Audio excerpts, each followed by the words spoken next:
Perfect.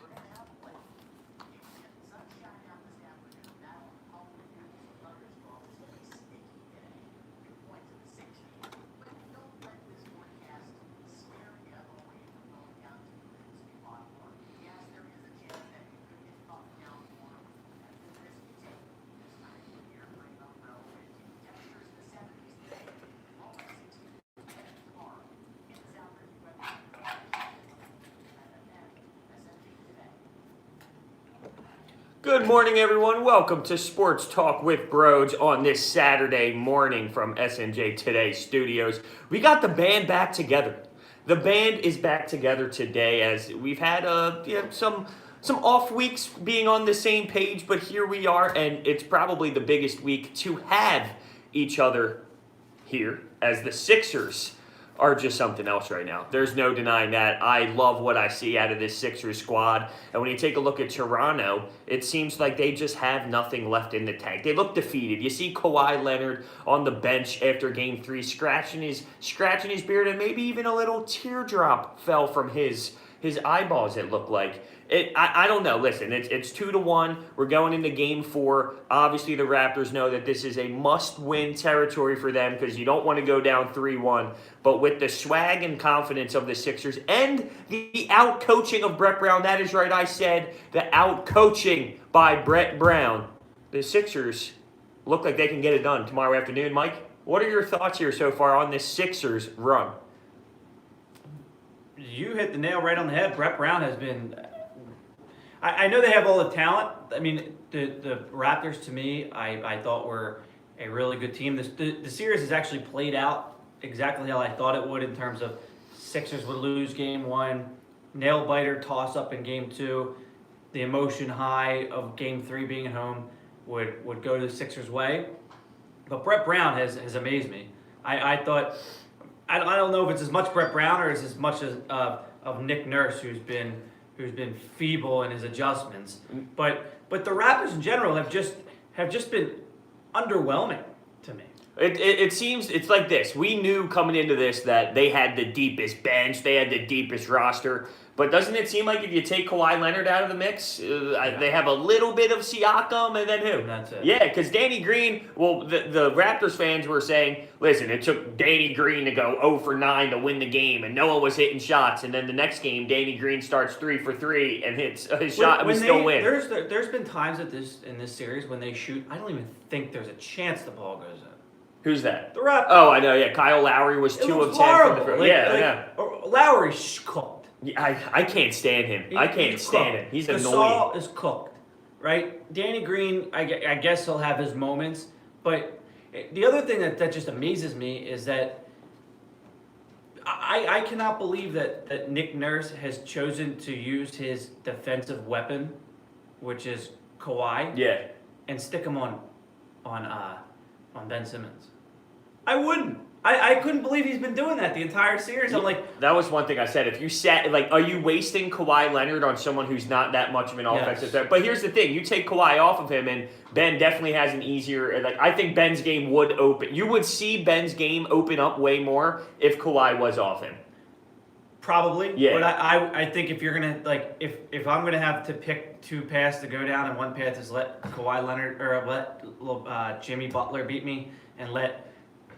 Ben Simmons beat me. Yeah. I'm going to let Ben Simmons You might see that change. Well, here's the thing. I know Nick Nurse was talking about our length and size. And they were talking about how, they can't make people grow anymore. Their roster is what it is in depth in terms of size. So what they're going to try and do, I guess, is have bigger matchups on the floor. But when you take a look at what to do as a Raptors team, there's really not much you can change from this point. If you thought you lose Game 2 at home, you head into Game 3, that's your big adjustment right there. Nick Nurse's big adjustment that he needs to do was Game 3. Well, and Brett Brown had every answer. This game's even bigger, of course. This is do or die almost. Here's the other thing is today, now there's an extra day in between. They're settled in. There's no travel day. So if he's going to make an adjustment, it's going to have to be now.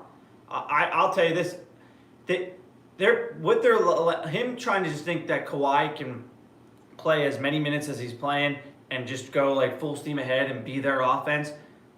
That's what Brett Brown wants. You saw it against Milwaukee. Remember early in the year that strategy that Brown took against Milwaukee, like late in the year, and they just let him just like run out of steam Like essentially. who? Greek Freak? Greek Freak, Yeah, like 52 points or something, but he was exhausted. But he was exhausted. Yeah. And you see that's what's happening to Kawhi. If there's any adjustment, so Brett Brown made the adjustment of putting it was Tobias on it was Marc Tobias Gasol. on Marc Gasol and Embiid on Siakam. Right? So now if I'm making an adjustment, if I'm Nurse, I'm making the adjustment. You're going to have to play your offense through. But in game Gasol. 3, in the beginning, Brett Brown played a little bit of a mind game, and he put Embiid on Gasol for the first in the first quarter in the beginning of the game, and flip flopped it. And I think that really messed with Nick Nurse's head. Nick Nurse looks like Brett Brown of last year. He looks like a first-year head coach. Yeah, it looks like he does not know what's going on, and that's why this game 4. I look at it and say, what else more can you do? You can tweak something minor. But I don't think they have enough difference when it comes to offensive strategy or defensive intensity. Because what it is I think we're just out competing them too. I've never seen this team. I remember game 78 to game 82. This team stinks. What is going on? And I said, relax. This isn't playoffs yet. This is your team's locked in and no one has any mojo because they don't care about this. This means nothing. Then game 1 we lose, everyone's freaking out, we lose to the Nets, and then we roll through. And it's the same thing here. Like, I've never seen this team, though, because throughout that stretch, the defense was horrible. But I said it doesn't matter because they're not trying, because it doesn't matter. Yeah, you can see they're engaged. This defensive intensity has been something else. And we've crushed Brett Brown for the pick-and-roll defense and just the strategy behind that. But I've never seen the team play to this level. Defense is all want to. Yeah, no doubt. Right? So then if you're going into a game in February that you're just kind of like, I'm not getting crushed on this pick. Like, I don't feel like I'm going to let this guy go around this pick and then I'll go underneath the pick and let him, because I'm not getting hit. Like, it's Tuesday, it's freezing outside, and there's 3 months until the playoffs start where things start mean. But, like, you can see when good athletes are fully engaged, like they are, and they're willing to play defense, and they're willing to sacrifice, they're willing to fight through screens, and they're willing to blow up, any potential screens and go over screens and not allow threes and be precise on their pick and roll defense. You can see the difference. Now, here's the thing. This could all be it. We could have a totally different taste in our mouth by tomorrow afternoon. See, here's the thing. I don't. And here's why. I knew this was going to be an absolute battle. And to demand the Sixers to win both games at home. Like, I said, after we split in Toronto, I said, realistically, like, I'll be happy with the split at home. Like, this is a good team. This isn't the Brooklyn Nets. We lose to the Brooklyn Nets in this situation, I'm a little upset about it. But this is like, no, I know. This is the chance. It is to put them away. This is a big statement to put them away. If they don't, though, because winning teams do this. To an extent, this is the playoffs, too, though. Because it changes. The dynamics of this series changes big time if you go back there 2-2. Because it does, but I'm not nervous. I still think we can win going back 2-2. Because taking game 3 is still a huge statement because... You ever played beer pong? Yes. What? Okay. Of course. All right. There's always like these guys in beer pong. And I'm not saying the Raptors are to this level, but it's a lot like playing the Warriors. Like, there's always this guy at the beer pong table that... if you guys both have one cup left and you have the first shot at it, you miss, game over. Like, because that one guy's got to make it. He's going to make the. So you're telling me. I don't think the Raptors are that. I don't. Okay. That's more like the Warriors. Okay. But my point is, winning guys, they put the knife in them and they end. But not in this round of the playoffs when you're playing another team that is the caliber of your difficult. team. Though. I'm not saying it's. I'm not afraid. I'm not saying that anything short of that would be like, big level like failure. Right. But if they really want to just... No, I agree. This is a huge moment of growth with this core to do it. I'm not denying that. But what I've seen over the last 3 games is this Raptors team is not as good as I thought. But they're still good. I'm giving them respect. And they can beat us at home. I'm not saying they can't. But if we were 2-2 going back to Toronto, the narrative changes. But guess what? We can win game 5 in Toronto. I'm not afraid. I would just be nervous that, it's 2-2 going back to Toronto. Game 5 would be in Toronto, obviously. Yeah. In the NBA, in playoff series like this, role players tend to play a lot better at home. So now all of a sudden, if they have a game where it's not even Kawhi, that's the one that like lifts them up in game 5, like one of their Danny Green goes 7 for for 15 from beyond the arc or something, and you lose the game. Now you're down 3-2. Now Kawhi just has to win one game single-handedly by himself. You're not wrong. I'm just saying, like, I know how big this is to make a statement and to put a dagger in them.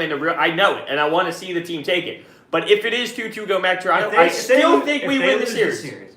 My prediction of this series at the beginning. Brett Brown's already safe if that's where you're going. I don't think this should have been a fair question. But so they're up 2-1. They boat raced them the other night, right? Yeah. In Game 3. Yeah. Okay. My prediction of the series going into it was I thought they would lose in 6, and exactly how it's played out so far. I thought they would lose 1, win a close one in Game 2, lose 3, win 3 big at home, and then lose from here on out because of all the scenario that I just laid out. Okay. But, so let me ask you this: if it plays out similar to that, how disappointed are you going to be? It would be disappointing because I think we have enough to win, but at the same time, that would mean this Raptors team is playing nothing like they're playing now, and they're playing at their capable level, and that would change everything on my perception. Because if the Raptors beat us the next 4 games or whatever the next 3 games in a row is what you're saying, and playing this way that they're playing now, I find that nearly impossible. But we're forcing them to play that way. So it would change based off how I see it happening. I guess what I'm saying going back to tomorrow is, can we both agree, win or lose, whether the Sixers win or lose Game 4, the Raptors will win Game 5? No, I don't. I think I'm giving more. I think this Sixers team has found it. Whether they lose Game 4 or not, then they win. If they found they win tomorrow. I think they win. I think they win this series. Whether they win Game 4 or not, I think the Sixers win this series. I really do. Yeah, I think they have shown. I worry go back to Toronto 2-2 just because that. They don't have much. You've seen this. They don't. They outside of Kawhi Leonard, you have Siakam, and that's really it. They don't have much, and I will say this though: will our bench be able to? Will James Ennis has been playing like Dennis Rodman coming off the bench, and you'll see what Mike Scott has left in the bag after playing off the emotional high. Can Greg Monroe keep this up? Like our bench is out. Keep it up. He's put a layup off the rim. That looked like me. That looked like me.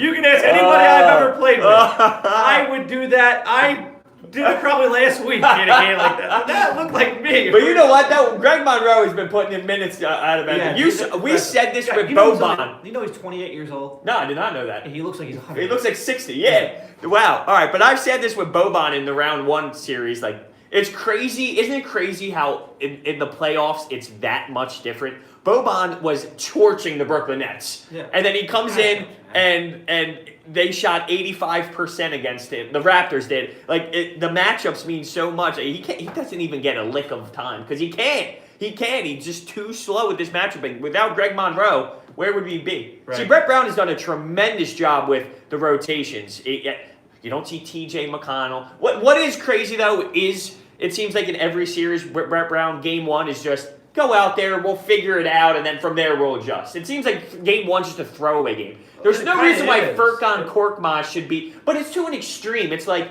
he's so bad in Game 1, and then he's almost like elite-ish in Game 2 and 3. Yeah. How is it that much of a difference? You know the king of doing that is the king himself. LeBron's Game 1 numbers. Oh yeah. Are horrific. Yeah, he does do that. He gives these games away all the time. But back to the point about this Game 5, I just in a toss-up game in Game 5, Game 4, you mean? No, go. Oh, like, if we were to lose Game 4. Yes. You're right over there. Falling apart. You're right over there. It's been a couple of the Raptors. It's been a couple weeks here. We got to hold the microphone. First time here. I just always I don't want to go back there. I understand. I know. No one does. It just changes the whole dynamic. Like the fact that now these role players are much more comfortable at home. Like you could have. It didn't help them last time at home though. That particular time. Yeah, I know what you're saying. But like if Kawhi goes and steals Game 4, now it's 2-2. Now like I could see somebody going in only in their building. It won't happen in the Sixers building, but I could see like a Danny Green going off. Kawhi can only do so much. You know, Kawhi. I think we've done the factor of put Ben on him. See, I'm not upset with Ben's offensive game. I know some people are. His defense has been. I know it sounds ridiculous to say this because 45 points, 35 points, 33 points. Yeah, Ben Simmons' defense has been elite to the point of making this guy earn every single shot. Like, his shots are one-legged fadeaways from the mid-range. Like, he's not getting to the layups and easy buckets. Here and there, but that's basketball. He's like doing Michael Jordan. But I'm just saying, it like that will only carry you so far. Yeah, if I'm Toronto, you cannot continue to let him try to win you the game from minute one all the way to the last minute of the game. But hear me out. So now you're taking the ball out of Kawhi's hands more to get who shots? I'm playing through Gasol. But that's what I'm saying. Like, is that gonna win you a bet? You're not looking for them to. You're looking for them to keep it close to 8 minutes. Yeah, fair. I got you. And then Kawhi has more energy. Yeah, I got you. No, that makes sense. That's what you do when you have stars like that. Is you just you manage it. You're hanging around. And isn't it funny that the narrative has changed, that we're saying that the Raptors, who had the second most wins, are the 2 seed and they're the higher seed in this. And now all of a sudden, I'm telling them they're the ones that need to hang around to steal the Well, game. you know what, though? It's because the Sixers have reached, like, a piece of they're clicking. There's no doubt. This team is clicking. Jimmy Butler, I've been saying it. I put up a video 5 months ago where I was called an idiot.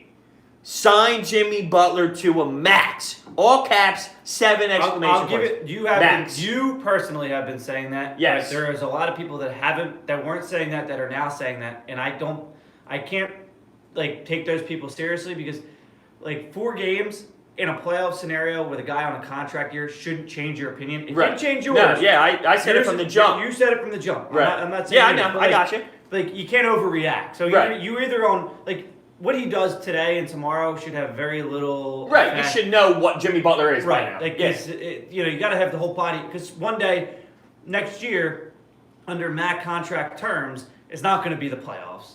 You know what I mean? Like, there's going to be all the other stuff that Jimmy Butler would potentially bring to you, and you got to take that into consideration. Here's what I love about Jimmy, and he's that guy. It really does. Like, first off, he's just a great basketball player. Like, he knows the game. He understands the game. He's a great leader, and it's more than just on the court stuff. Right. This guy actually changed the culture of a locker room. Last year, are we winning these playoff games without that? With Ben Simmons, like, first off, I have to give credit to Brett with this. The primary ball handler thing, taking Ben off the ball, Jimmy and Tobias playing pick and roll offense, it changes our offense. It literally does. It is a difference maker. Yeah, well, that's why I said Jimmy's just been a leader, dude. He a leader. 100%. He's been sensational.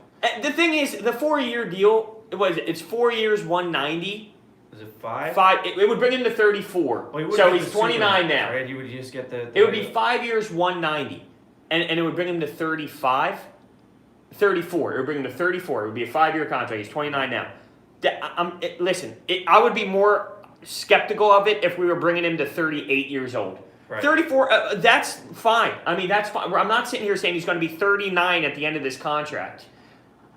He brings too much. You lose him, we lose such a big piece. And to your point, like, strategically speaking, that's why I'm just amazed that they're opting to use the Kawhi Leonard blanket on Simmons. If I'm Toronto, I want Simmons to have the ball in his hands in the half court, and I would do it what Boston does. I don't leave shooters. I let Simmons. If Simmons wants to score 100.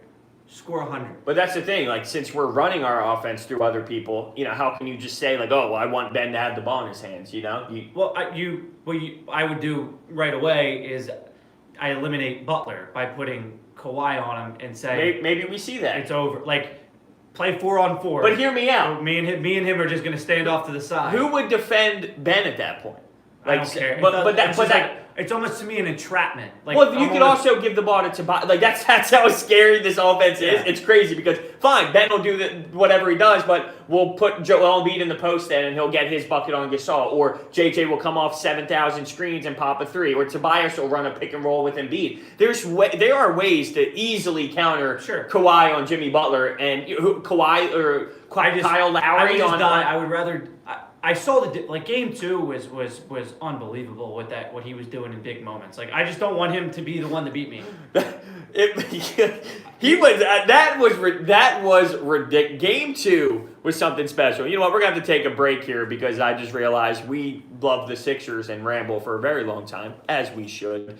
So we're gonna take a break here, and on the other side, I want to go over that Jimmy Butler segment there in the back of Game 2, that fourth quarter where we held on to win. Because yes, we had a big lead, and yes, we could have had a bigger lead at half, but we made shots at the end that we didn't make last year. That was a fat L last year, and it was the difference this season. So on the other side, we will get there.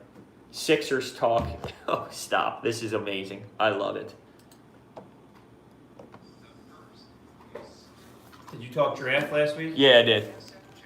Oh, slippage. Sorry, guys, for a little camera slippage.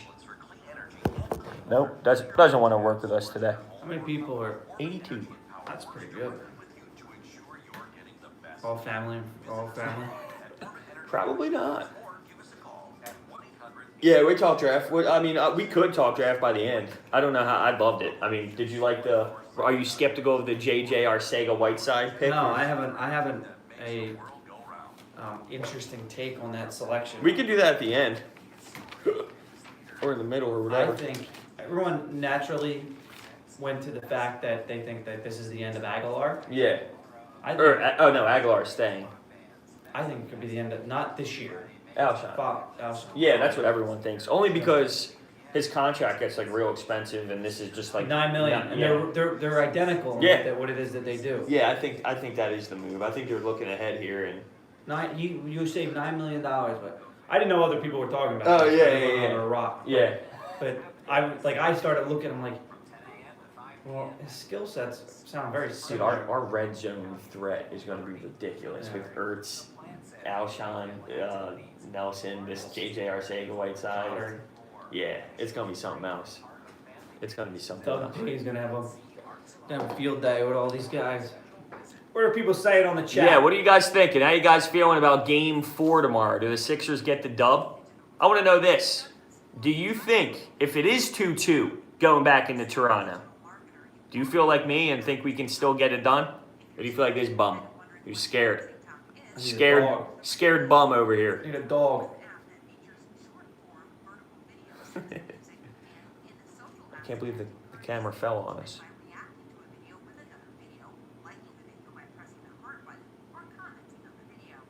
Easy win for the Sixers, they say. Of course we can win. Sixers winning it. See? You're a bum. That's what it comes down to. You are a bum. Sixers in 5. Should be easy. We are very optimistic now, huh? All right, these are the same group of people that after game 1, lose. Raps in 4. This team stinks. Yeah. That's awesome. You got a Raps in 6 guy. All right, we're coming back in a minute and 20.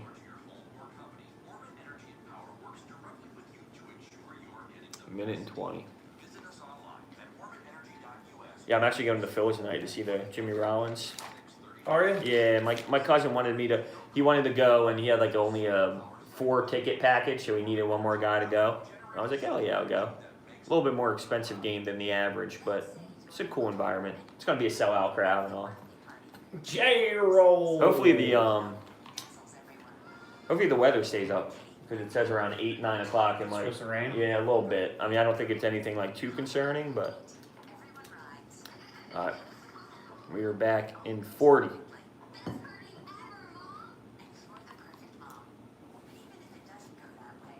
Yeah, I think the shows have been doing pretty well live streaming. It's easy to set up, you know. J-roll out of here. How about the Phils? We can talk Phils a little bit at the end too, because they're hanging. They're hanging in. They're slumping, but they're still getting the dubs. 18-13, 2.5 games up. Still don't even though Arrieta's throwing well. Yeah, he pitches tonight. Like I still don't trust him yet. Yeah, I do more than you, but we could talk. He's faced the Marlins twice. Welcome back to Sports Talk with Broach on this Sixer Saturday. Oh, you see what I did there? They don't even play today. I wish they played today. So they're hitting us with the 2-day gap in between the same city. Is that a disadvantage or an advantage? I think it's an advantage because of Joel Embiid and the way that he's... From that perspective, Yeah. I think it's a disadvantage because I just think it's another day for the Raptors to regroup. But I don't think that, I'm telling you, there's not much for this group to do. There's nothing they can change that's that drastic that's going to make a difference. They're going to try, but there's really not much they can possibly do. We'll see. Yeah. They don't pay. They pay me to stay Yeah. here. if I were to have the boys all fired up, we would come out. Well, we wear different socks or something. I don't know. I don't think that they can really do anything. But we were talking Jimmy Butler, and what Jimmy Butler did game 2. What he did last game was awesome. He had 22, 9, and 9. The dude was 1 rebound and 1 assist shy of a triple-double. And you hear him mic'd up, and he's telling Embiid to shoot the 3, and in my head I'm cringing like, no, why are you telling Joel Embiid to shoot the 3? And then he drains it. So I was like, okay, you're right, Jimmy. What do I know? Actually, is it Jimmy or is it James? Did you see that? It's Jimmy. Yeah, I know, but he corrected Brett. Yeah, Brett says he's the adult. First, I'm an adult guy, but he goes adult. He's the adult in the room. The adult. James Butler. But dude, the guy is crazy. And in game 2, this guy made the most unbelievable answers down the stretch. That 3-pointer. Game 2 is why you got him. Yeah, you're right. 30 points, 12 in the fourth quarter. Like the final 8 minutes of game 4 or game 2. I'm sorry. Yeah, final 8 minutes of game 2 is why you got him. Maybe game 4 too, hopefully. But game 2, that's why you get a guy like that. That guy, you know, that you can, like, as a role player, that you can just throw him the ball and to say, we have him and you don't. And he's just gonna big boy somebody. And he's just going to go to work. He doesn't need a screen. He doesn't need any of this stuff. He just like, I'm better than you, and I'm going to let you know about it, and I'm going to take over this game. Well, Embiid was big, too.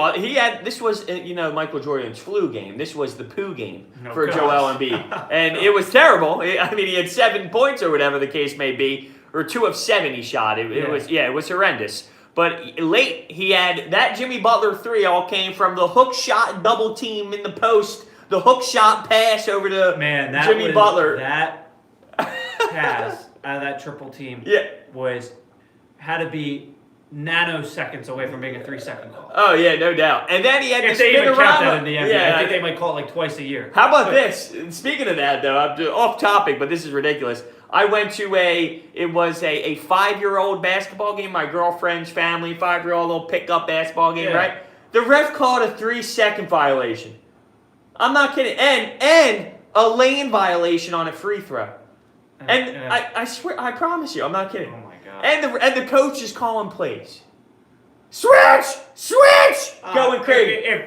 They're 5, dude. I'm not even kidding. They throw the ball like a shot put. They're not even taking basketball shots. They're like that. One hand, and they're throwing it. Like, it's not even them, like, real. We're getting lane violations and shot clock? And what is going on? Yeah. You would know. You're the ref. No. Would you call that? Not in my game. All right, good. No. You should have been refereeing. Keep that clock moving. Yeah. So anyway, but before we go back to what's really important, when you do ref, are we in what season are we in right now? Because I was making fun of you a little bit. Soccer. That's what I thought. Soccer. Okay. It's baseball. Okay. Are you behind the plate? Yeah. Oh. Ha.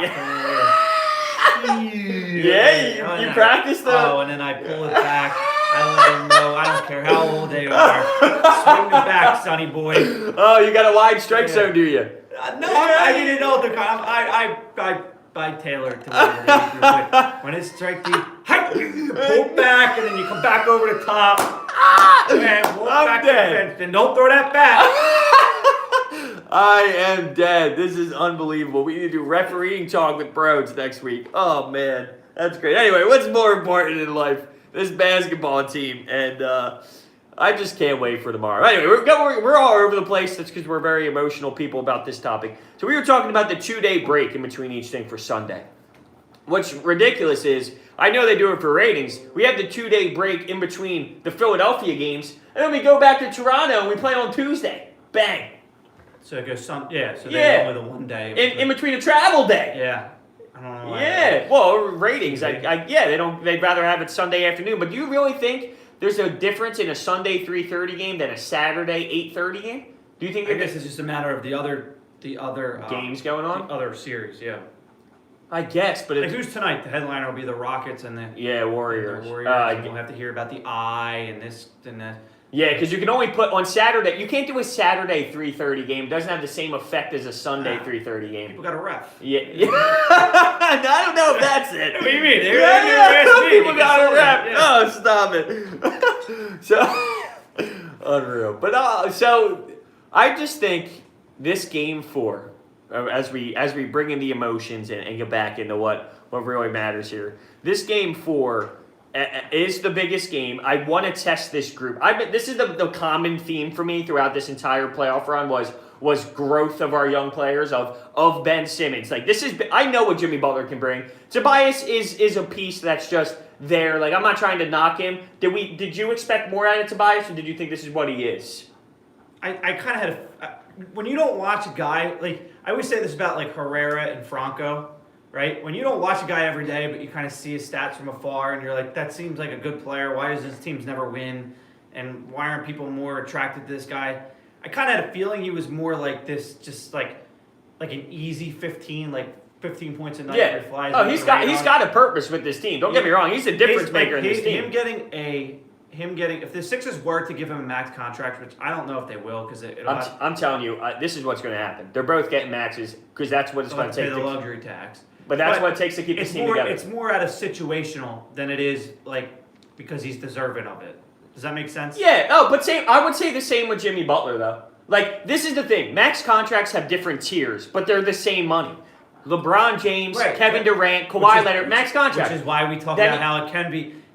Which is what kind of brings the whole thing to Jimmy Butler full circle. Like, are you willing to die on that in that tier? Absolutely, because you know how detrimental it can be if you miss. Look at the Wizards with Wall and the But here's the thing: you take them away, there's no filling that with a Chris Middleton. Well, correct. There's no. That's the conundrum you're in. Right. And you could take that same analogy and you could apply it to football with the quarterback. Right? Like, we all know, there's different tiers of franchise-level quarterback. Yeah. Right? And we had this conversation a few weeks ago with, are you going to be in the Cam Newton franchise, or are you going to be in the upper echelon Drew Brees franchise? And those guys are going to get around the same money, give or take $1 million or two, but you're kind of stuck in between because of circumstances. I hate to bring this back up, but if we're on the topic, it's like, if you are in that Cam Newton territory, that, your other option is to just keep drafting quarterbacks until you get to a Drew Brees, which doesn't come around every year, and you have to groom these guys. Same thing with the NBA. Right. Same thing. So you're almost you almost get backed into this corner where it's like, how green is the grass on the other side? I wouldn't go as far as saying you give Jimmy Butler a max and you're backing up into the corner, because this guy's what he's bringing. What he's bringing is worth it. But the problem is, there's very little ways of getting out of it. If it a year and a half into it, if it proves to be something that's not desirable anymore, whether it's because his performance is lacking, he's injured, or just he's a menace in the locker room. Yeah, see, I'm out on. I hate that argument of him being a locker room problem. I'm not saying I'm just in general. Whatever the issue may be is my point. If you're a year and a half into a max contract like that, you're stuck with it. Yeah. It's a shackle. Yeah. You're on house arrest. Yeah. Right? You're not getting away from it. You're happy to live with it. Yeah, but that's the negative mindset of it. But if you bring that up, it's the or you keep together a championship team. I'm not saying it is the case. I'm saying that's when you do a planning and analysis, you got to say, okay, the best case scenario, worst case scenario. Right? If it's this scenario, of course we get this result. If it's worst case scenario, we're screwed for 4 years. Yes. That used to be the thing in the NFL. You have to take the risk, though.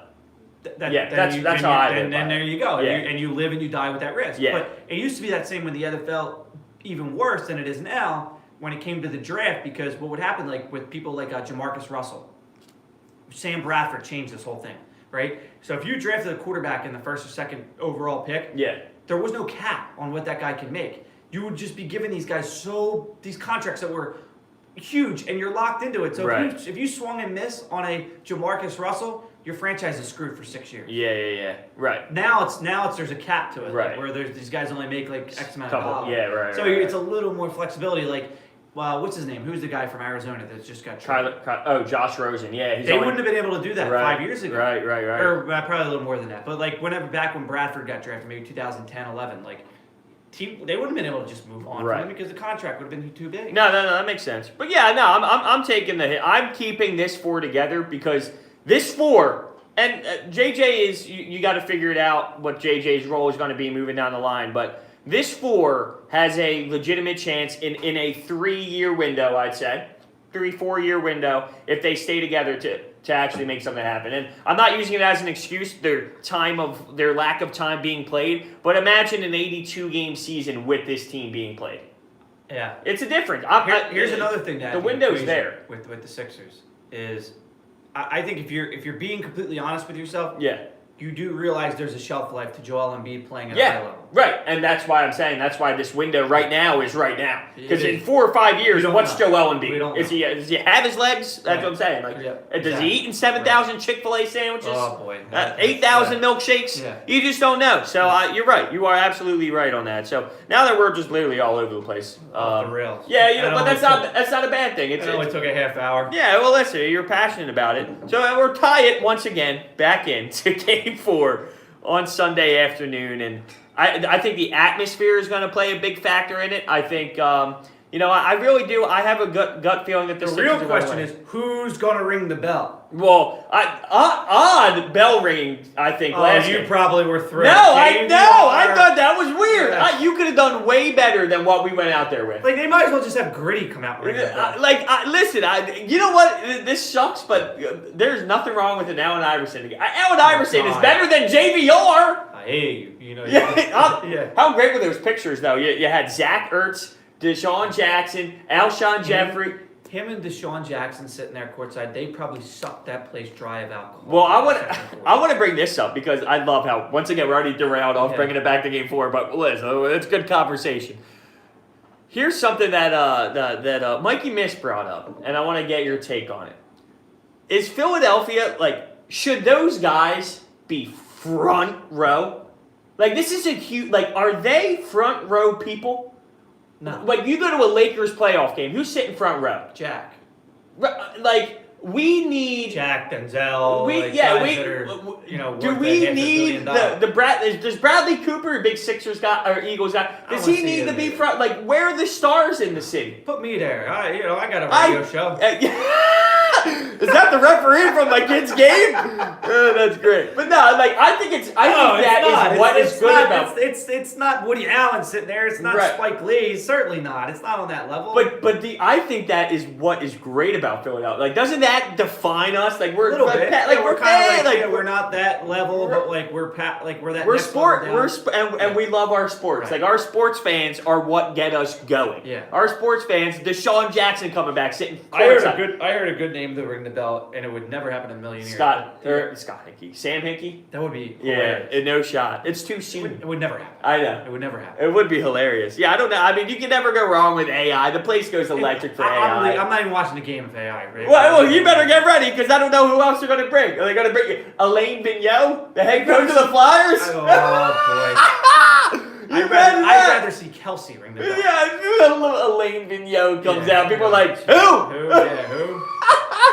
That's awesome. Somebody brought up having what's the girl's name from Game of Thrones? Oh, stop! I'm only on season 3, episode 6. Okay. Khaleesi? No, the No? other one. Well, I don't want to spoil. No, it. You. Never mind. Shh. I've already gotten some Sorry. spoilers. Yeah, I didn't watch. What channel's that come on? TNT? T and HBO. Yeah, I don't even watch. I had a terrible spoiler come at me. I don't even want to talk about it. Very disappointing. I can't even. So on that note here, we're going to take a break, and on the other side, we're going to give our final bring it in thought of Game 4, Okay. and then we're going to assess a little bit of.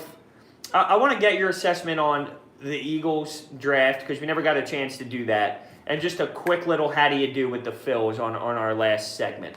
And I think that's how we will wrap up the show in our last segment. So on the other side, we'll bring it all together with the Philly sports. And see you guys there.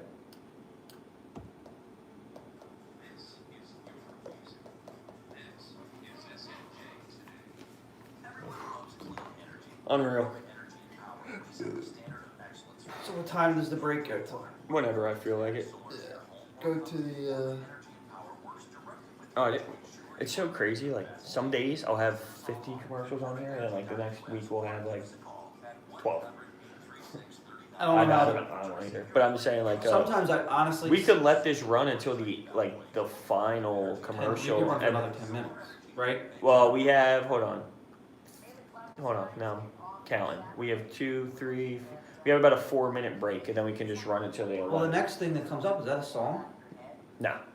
Where we go. It's a 5-second little commercial. Oh, it's cut off after that. Oh, you want to hop right back in then? Yeah. So that's 30 seconds. Yeah, I'm ready to go. Are you? Yeah, no, that's fine with me. So how many other commercials are there? There would be a 2-minute window slot of commercials. Yeah, we can just tack it on at the end. Right? Yeah. All right, we'll do that then. I'm trying to look at where my Eagles notes are.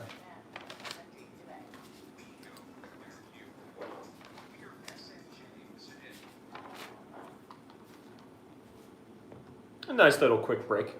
We're back, and we're going to talk some Eagles draft. Right? There's just some brief here to kind of wrap up our last segment on the show, and I want to get your thoughts on what we attacked here with the Eagles draft, because we went with an offensive tackle in the first round, Andre Dillard from Washington State. We actually moved up to get him over the Texans. We had to trade up a little bit. Could he potentially be Jason such a shrewd Peters? Howie move. He knew the chessboard the entire time. Yep. He knew the Texans were in the market, and he just went up and he pricked them. He went right above them. Now, how do you feel about it? 6'5", 315. He played in the Pac-12, and that's why some people are skeptical. They're not the Pac-12 people. Drafting an offensive tackle like that in the first round is like when you get a bunch of people together for some sort of gathering, and you say, "What do we want to eat?" And you say, "Let's get pizza."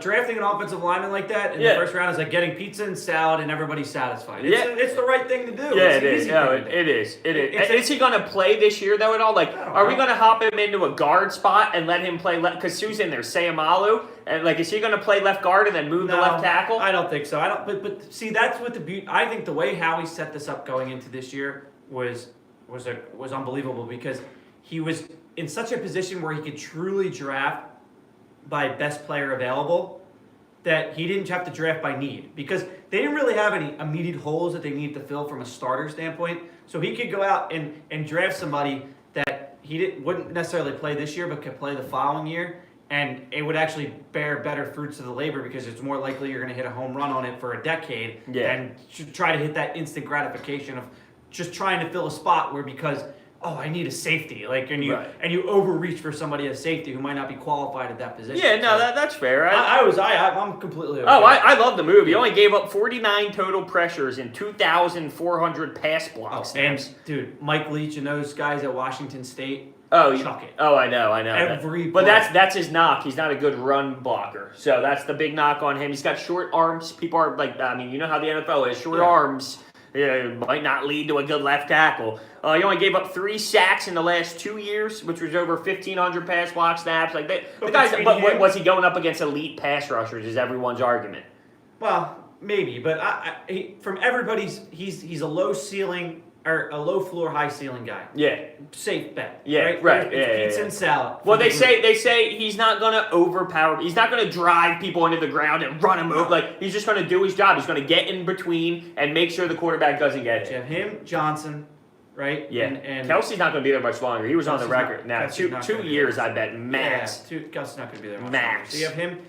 You have Johnson as your bookends, and then Mailata maybe, if he continues to develop, and you're in good shape. But you got the bookends. Right. That's fine. You can find centers undrafted. Oh yeah. It was Kelsey, a 7th round pick. Yeah, no, you're right. So how about Miles Sanders with this? I love the pick of a legitimate running back. And he sat behind. I know this is silly. He sat behind Saquon Barkley for 2 years. And how many good running backs would leave? I mean, really, how many good running backs will leave? I think that has a lot to do with his character. It's silly, it's stupid, but really, you're playing at Penn State, Big Ten school. You could be a legit running back at any school, for the most part, for a lot of good schools, and he just sat there and played his role. So he doesn't have a lot of carries, 220 total carries. He could be a 3-down back. Does he lose fumbles sometimes? Yeah, he's going to work on ball security. He's a young running back in this league. But one thing I loved was his quote after he gets drafted, and he said, I could show my ability to break tackles. I showed I can catch the ball smoothly.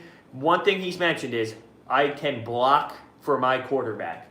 What? Like, do running backs say that? No, people don't take pride in that. I mean, they do, but no, they're worried about how they can shift, how they can break tackles, how they can do that. It's funny. I could protect my quarterback. The Eagles have had in the running backs that they have drafted that have actually contributed, like whether you're going back to Westbrook and McCoy. Obviously, they were talents with the ball in their hand, but they were great blocking. They were great blocking backs. Yeah, and that's a trait of Andy Reid. I guess it's a trait of Peterson. Is if you're not blocking, you're not playing. Right. And so that's one of the things that they probably value when they I'm not going to sit here and say he's like an elite blocker, but he has that motor that he wants to be that way. We talked about defense, right? You know in hockey, to be on the penalty, to be on the PK, right, in hockey, you got to want it. You got to be wanting to let a puck hit you, Been in a there. place that's going to hurt, right? Yeah. Like, that's a 1-2. The guys that are scoring 60 goals, they just want to rip it, you know what I mean? Yeah, they're not blocking shots. Yeah. Same thing goes with being a blocker in the NFL, in football, right? You got to want to be able to get that leverage, get low, anticipate, and that's all a 1-2. And the fact that it's one of the things that comes out of his mouth shows you there's a 1-2. Right, absolutely. And I love this because everyone was so high on Jordan Howard, and I think Jordan Howard's a good piece.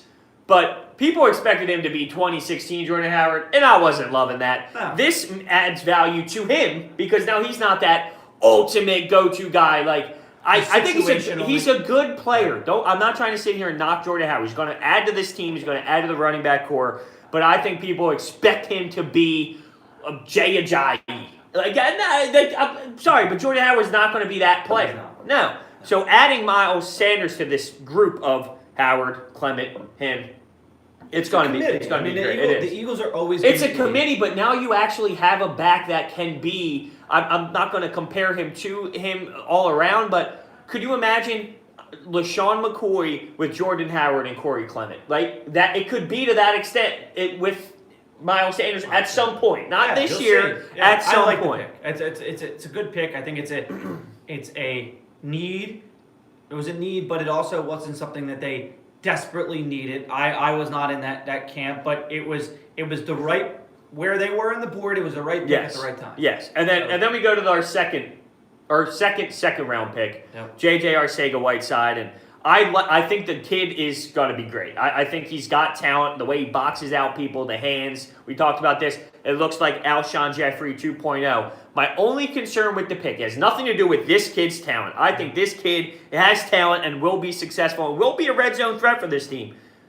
The only knock was I thought that there was a safety on the board that could have helped us and then broom into our safeties are getting old as hell. And I wanted to get someone who can help them. By the way, Jenkins didn't report to camp, the voluntary camp, which is uncharacteristic of him. There's a little bit of a contract thing going on. Yeah, well, I promise you that this won't. The year we won the Super Bowl, I remember this, and it cracks me up. Fletcher Cox didn't show up to OTAs. We talked about it for 2 weeks. He's supposed to be a leader. What is going on? We win the Super Bowl. This kind of stuff sounds more contractual. It does, but am I going to say if there's one thing Howie Roseman is phenomenal at? Yeah, it's just a little hey man, what do you want to do? What do you want to do here? But I think a Maddox will eventually probably end up being some form of a safety. But to your point about not getting the safety in way of drafting, the kid from Stanford. See, that's a situation where you just have to trust. Yeah, exactly. The guys who do their job and say they valued. It wasn't a reach, right? Like they didn't reach. It's just that they on their big board, as they say, right? Like they said that we have him ranked as a higher player than the other person. Yeah, you just have to trust that they know what they're doing. This is another thing, though. He's not a popular name. everyone wanted DK and all these big guy, fast guy, and we come out and JJ Arcega-White says, I'm like, who? Because, and then people start hating it because, we don't know him. But you I can't, love the fact that he's from Stanford. You can't judge it off not knowing the person's name. Like, there's so many players in college football just because it's not DK, the guy who has a 15 pack and runs the fastest. There's a reason why DK slipped to that round and went to Seattle. I love the fact that he's from Stanford because he's got to be an intelligent guy. Yeah. You want guys like that, right? You want cerebral players. You want people that can comprehend and get concepts quickly. And there's been a lot of Doug Baldwin, who was I believe he was undrafted, eventually picked up by Seattle. Who, by the way, he might be retired. Yeah, he is, and that's why they ended up picking that kid, DK. Yeah. Obviously, the Eagles have seen success with Zach Ertz. So Stanford is a very pro-like program, and his skill set is like you said, it's very similar to the physicality that Alshon Jeffrey would be and his ability to go up and get the ball. So I'm excited. I'm excited about that. I don't know about the other draft picks. I didn't even watch the draft. Picked that defensive end. Yeah, the thing I hear about him is he's raw. He's got to need some developmental time, but he's like a South Philly kid. That's one thing I'm gonna try and sit here and have optimism for. Is this kid has been he's us growing up, die-hard Eagles. Him and his grandpa, they cried together when the Eagles won the Super Bowl, and now he gets drafted by the Eagles. I think that some kids have that motor that I want to make. He's been to how many Eagles games cheering on Fletcher? I'm sure he wants to be in that position so bad that hopefully that takes him to the next level. And then we picked up, the name is slipping my mind right now, and it's bothering me. The veteran linebacker from Washington. Very common last name. Brown, maybe? Zach Brown. Okay. Yeah. He plays in that band, doesn't he? No, right over my head. Yeah. Is that his name? It's very Zach Brown. Okay, slipping my mind. I know Brown. Chicken fried. Yeah. I think that pick is actually pickup. That's an interesting. Actually saving the team in that position. He's a very good player. Yeah, I know. He ranks out well, and all the people that actually take the time to rank all these people out. I think he had 100 tackles a couple years ago, and the fact that he only took $3 million tells you one thing, to me at least. Who wants to win? He wants to win. Yeah. I'm not saying he chose the Eagles. Right. He chose a winning situation. Yeah. No, and speaking of the Redskins, though, they had an A+ draft. They had an A+ draft. They got the kid from Ohio State. Dwayne Haskins fell in their lap, and then they got Sweat. And later in the first round, they did a really good job. Now, are they going to make it work? Well, that's what we have to see. But I think they did a really good job. So did the Patriots. The Patriots did A+. I can't believe every single year. And the thing is, people always say you got to wait to see what happens. But in terms of logically picking, that's how you judge it now. Did that make sense? Did Dave Gettleman make sense? No, the dude messed up. Look what the Patriots have done the last 2 years in the draft. Right? They have been exceptional. But they're kind of un-Patriot-like. They drafted a running back late last year, and they drafted a wide receiver this year. Yeah. Okay? Well, they need help at wide receiver. Fine. Yeah. But they've needed help at wide receiver other years, and they've never done it. You can kind of start to see where this is heading, because they're no longer doing the same thing for decade picks. They're not drafting for a decade. They're drafting for now. Oh, yeah. Instead, what Belichick is doing, he's like, me and Brady have a few years left. Instead of investing in my 401k, we're going to the British Virgin Islands, man. They picked that Winovich kid from Michigan, that defensive end. That kid's going to play. That kid's going to play. Second round? Yeah, he's going to play. Yeah. And the one thing that cracks me up, though, with these Patriot fans is, every pick, no matter who it is, that guy's going to be, elite. That's what they think. 6th-round pick, that kid's going to be special. My buddy, they picked that, I don't know how to pronounce his last name, Stidham or something. Stidham? He's the Auburn quarterback. Yeah. That guy is going to be all right. It really is going to be Tom Brady. Stop. Everyone picks a quarterback in the 5th round. I'll tell you what, the guy the Eagles drafted. Yeah, from Northwestern.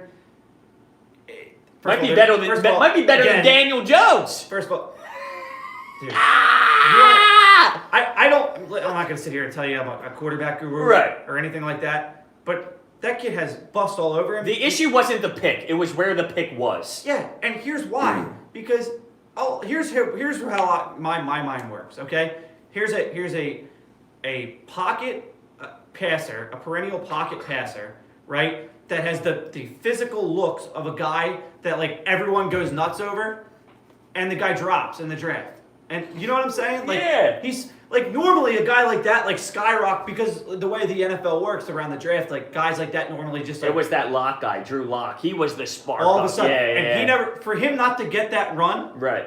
tells me that he must not be very good. Right. Yeah. Like normally, like people overreact to people. Right, Like yeah, not yeah. underreact. Yep, I agree completely. I agree completely. It was crazy. It was a crazy draft. So all around here, as we end the show, I give Howie, based off, see, people always say, well, you don't know what they're going to be. Based off logically speaking and picking at the right spots, I thought they did a very good job. I would say a B+, A- type deal. Yeah. Like, I'm not going to overreact and say, it was elite, but we picked up needs, and I think logically speaking, they attacked what they needed to attack, and picking up Brown was big in the linebacker thing. So, and all around with the Sixers tomorrow, it's obviously a big game, and we want to see this team take the next step and show us. This is a hurdle. This is a next step hurdle. Yeah, it is. It's what type of team you're going to be. But at the same time, if we lose, it doesn't mean this team didn't. Like, if we lose game 4 and we go back 2-2, that doesn't mean to me, well, this team failed. This team failed. No, but It's I'll say this is what the playoffs are. You don't know what the landscape of the Eastern Conference is going to look like next year. Right.